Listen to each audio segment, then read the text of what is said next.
Hello students, तो आज हम अपना नया पाठ पढ़ेंगे। पाठ 2, वर्ण विचार। वर्ण किसी भाषा के छोटे से छोटे ध्वनि चिन्ह को कहते हैं। तो क्या होता है, जो भी भाषा की सबसे छोटी ध्वनि होती है, जो भी उनके चिन्ह होते हैं, उसको हम क्या बोलते हैं? देखो, जो भी चिन्ह होंगे उसको हम क्या बोलते हैं?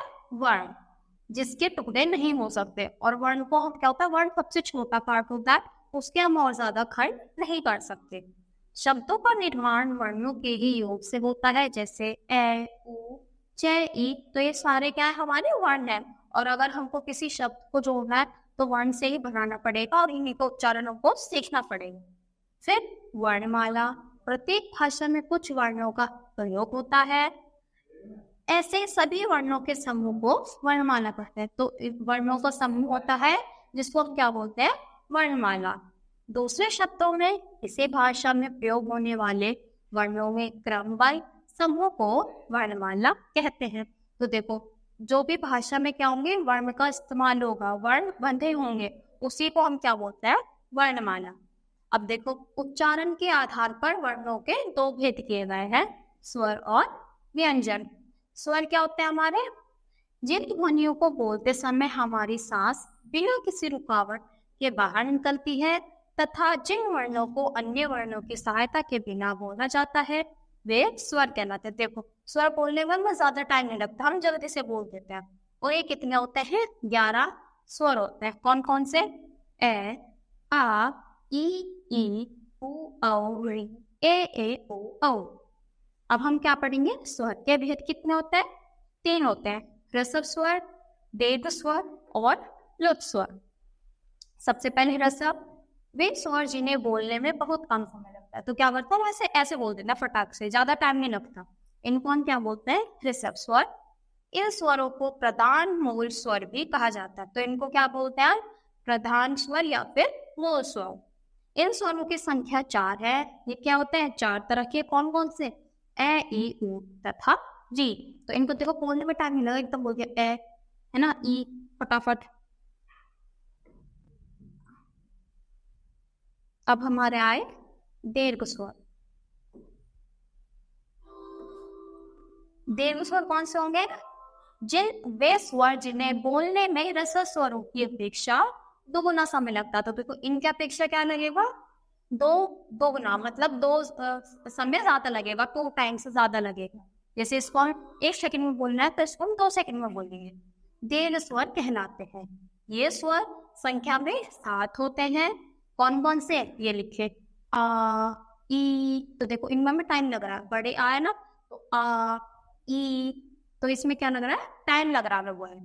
लुप्त स्वर, वे स्वर जिन्हें बोलने में ह्रस्व स्वरों की अपेक्षा 3 गुना या इससे अधिक समय लगता है, उन्हें लुप्त स्वर कहलाते हैं। देखो, इसमें क्या लग रहा है? एक बहुत ही कम टाइम, इसमें उससे 2 गुना, और इसमें क्या लगता है? 3 गुना समय, मतलब 3 टाइम ज्यादा। इन स्वरों में आगे 3 लिख दिया जाता है, जैसे ओम।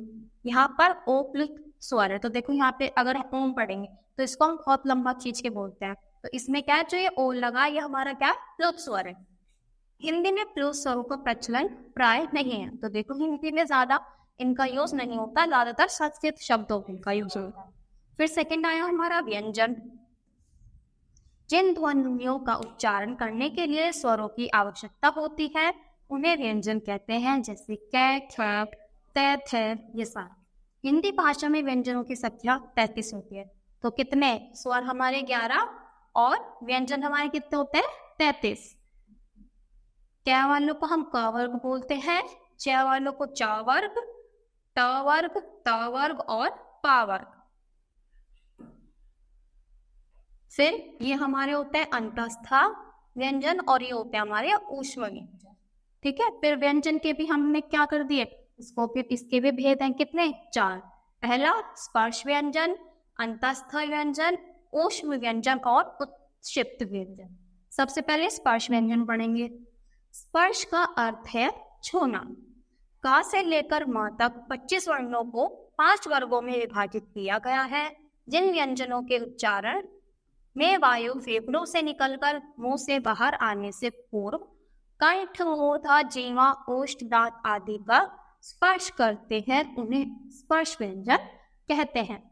इनमें प्रत्येक वर्ग का नाम उस वर्ग के प्रथम अक्षर के आधार पर रखा गया। तो देखो, जैसे क से स्टार्ट हो रहा है तो क वर्ग रख दिया, चा से स्टार्ट हो रहा है तो चा वर्ग नाम रख दिया इसका, टा वाले टा वर्ग, ता वाले ता वर्ग और पा वाले पा वर्ग। और ये टोटल कितने हैं हमारे? 25। फिर अंतस्थ व्यंजन होता है। अंतस्थ शब्दों का अर्थ है बीच में स्थित। तो जिन व्यंजनों के उच्चारण के समय श्वास का अवरोध बहुत ही कम होता है तथा वायु मुंह के किसी भाग को पूरी तरह स्पर्श कर लेती है, उन्हें अंतस्थ व्यंजन कहते हैं। इन व्यंजनों की संख्या 4 होती है, जैसे य, र, ल, व। तो देखो इसमें क्या है, बीच में रुक रही है हमारी जीभ, नीचे टच नहीं हो रही। जैसे य, र, ल, तो कहाँ है? नीचे नहीं स्पर्श हो रही, बीच में रुक रही है। फिर ऊष्म व्यंजन। ऊष्म का अर्थ है गर्म। जिन व्यंजनों का उच्चारण करते समय मुख से गर्म सांस निकलती है उसमें उन व्यंजनों को ऊष्म व्यंजन कहा जाता है। ये भी 4 तरह के होते हैं, श, श, स, ह। देखो बोल कर देखो, ह, स, तो हमारी क्या निकल रही है? सांस निकल रही है इनको बोलते हो। तो उत्सिक्त व्यंजन कौन से होते हैं? इनके उच्चारण करने या बोलने में जीभ ऊपर उठकर झटके के साथ नीचे गिरती है। तो क्या होगा? पहले एकदम ऊपर जाएगी झटके के साथ और फिर एकदम नीचे गिर जाएगी, तो उन्हें क्या बोलता है? उत्क्षिप्त व्यंजन। जैसे ड, ड, एकदम उधर ड, ऐसे बोल रहे हैं ना, एकदम बोल कर देखो इन्हें। फिर आए हमारे संयुक्त व्यंजन।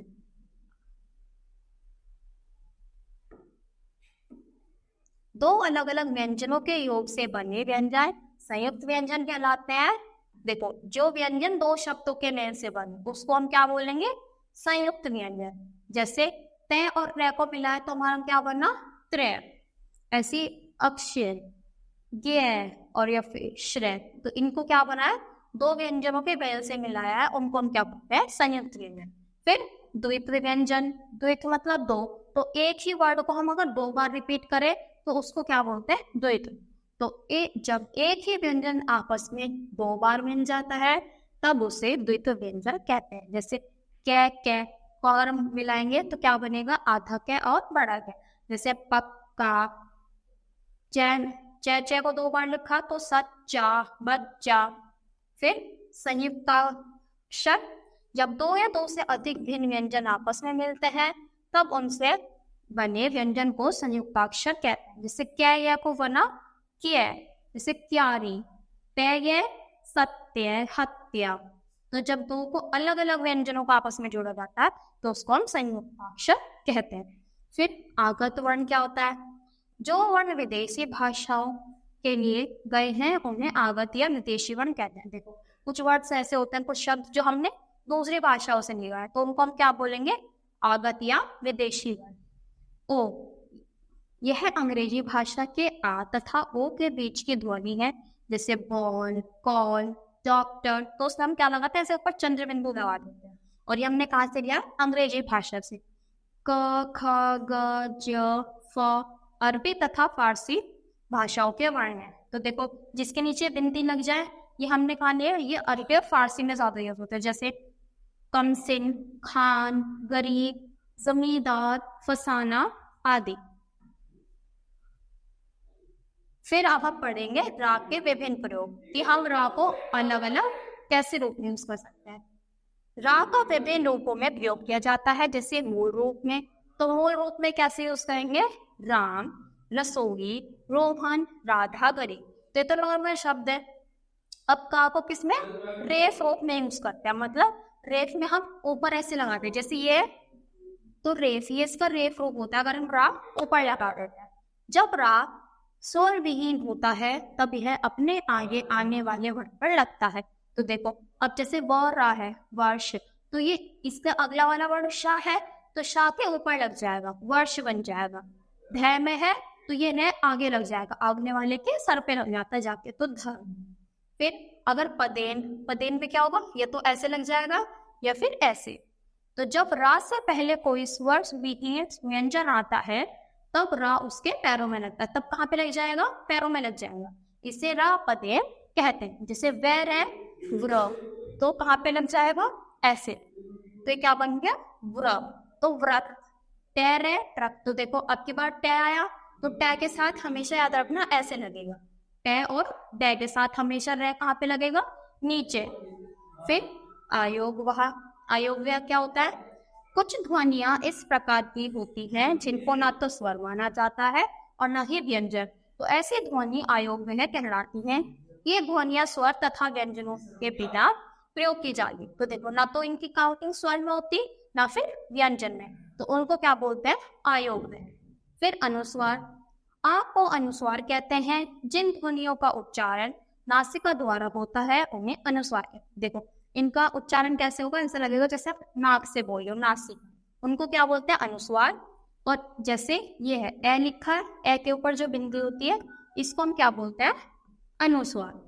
फिर अनुनासिक, चंद्र बिंदु, अब की बार जो ये वाला साइन है चंद्र बिंदु को हम क्या बोलते हैं, अनुनासिक। इसको हम अनुनासिक बोलते हैं और इसको हम अनुस्वार बोलते हैं। जो ध्वनियां नासिका तथा मुंह दोनों से बोली जाए, किससे बोली जाए, दोनों से, मुंह से भी और नाक से भी। अनुस्वार की अपेक्षा कुछ लंबे स्वर में निकलती हैं, वे अनुनासिक या चंद्र बिंदु कहलाते हैं। तो इनको इनके अपेक्षा क्या लगता है, ज्यादा टाइम लगता है बोलने में। इनका चिन्ह ये होता है जैसे दांत, सांस, पूंछ, गाँव आदि। फिर विसर्ग, विसर्ग होता है देखो जैसे ये लग जाता है, अ के बाद हमने क्या लगा दी, 2 डॉट्स लगा दी, तो इसको क्या बोलेंगे, विसर्ग। इसका उच्चारण आधे ह के रूप में झटका दिया जाता है। विसर्ग के लिए अक्षर के बाद 2 खड़ी बिंदियां लगाई जाती हैं, जैसे प्राय, स्वतः, दुखः, प्रातः आदि। ज्यादातर हम इसका यूज किसमें करते हैं, संस्कृत शब्दों। फिर हलंत, हलंत क्या होता है, जो नीचे लगा दिया जाता है, जो हमने यहाँ पे भी नहीं, यहाँ ये वाला, ये क्या, हलंत। जब स्वर रहित व्यंजन का प्रयोग किया जाता है तब उसके नीचे एक छोटी तिरछी रेखा खींची जाती है, यह रेखा हल कहलाती है। तो इसको क्या बोलते हैं, हल बोलते हैं। और फिर जब ये लग जाता है किसी चीज में तो इसको हम क्या बोलते हैं, हलंत। जब इसका व्यंजन के साथ यूज कर लेंगे, प्रयोग करेंगे, तो उसमें इसको क्या बोल जाता है, हलंत। जैसे विद्युत, तो दा के नीचे हलंत लगा है, तो ये क्या है, हलंत का चिन्ह। फिर अब हमारी आती है मात्रा। जब स्वर किसी व्यंजन के साथ बाद लगते हैं तो मात्रा के रूप बदल देते हैं। स्वर के इस बदले रूप को मात्रा कहते हैं। जैसे आ की मात्रा क्या है, ए की मात्रा ऊपर वाले और ओ की मात्रा, तो देखो जैसे सबकी मात्रा नीचे है और हमारी ए की कोई भी मात्रा नहीं होती। आ स्वर की कोई भी मात्रा नहीं होती, यह व्यंजन से पहले में जुड़ा होता है। तो देखो किसी व्यंजन में ए पहले से ही मौजूद होता है।